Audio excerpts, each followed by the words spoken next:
Hello, everyone. My name is Ebo Barton. I use they, them, or he, him pronouns. And I wanted to share with y'all that when I go to a new city, whether I'm a visitor or if I'm moving there or if I'm, just passing through, I think the two things I always go for are the local poetry reading and the library. Most of the time, those two things are happening in the same place, right? And so I just feel like you can find out a lot about the city vibe as well as the resources they have available at any library you visit. So yeah, visit your local library at all times. My latest book is called Insubordinate.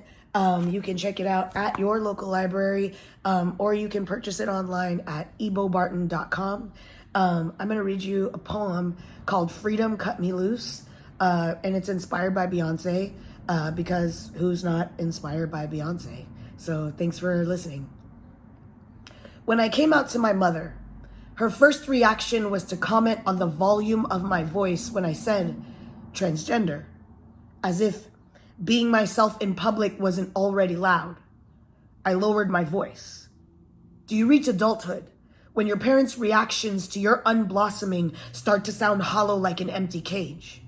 When you look into a mirror and discover you are the only and ugliest salvation your family ever inherited?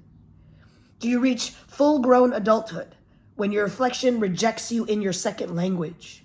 The language you kept safe in your back pocket is an exhausted compass that only points towards the ocean. What about respect for my elders means mute myself? Are you still an adult if you just want to go home? I learned that being free isn't what everyone wants, especially if you find custody convenient.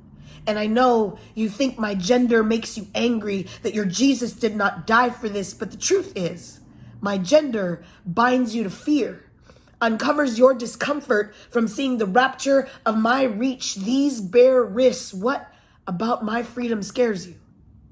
I named myself Ebo to worship the slave rebellion that drowned their captors, rose into the sky, turned into birds, and flew back home. Why would you deny me this worship? Why would you keep this story trapped in a book? And don't mistake me for fearless. It's taken me a whole lifetime to get back home, but I'm still willing to come back for you if you want to come. Jaden Smith's skirt, Billy Porter's entire wardrobe, Lizzo's exposed thong, Monroe Bergdorf's middle finger, Zaya Wade, Harriet Tubman, my beard, my pronouns, my lips blossoming on a shoulder blade. We are the efflorescence of eternal emancipation. Come with us. Before I leave, tell my mother I've uninstalled the whisper in my authentic.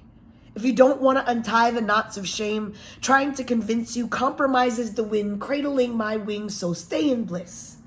But ask yourself, are you free? Or are you conditioned to this captivity? Whatever the answer is, please, let me live. I just want to go home. Thank you all for listening, and happy Poetry Month.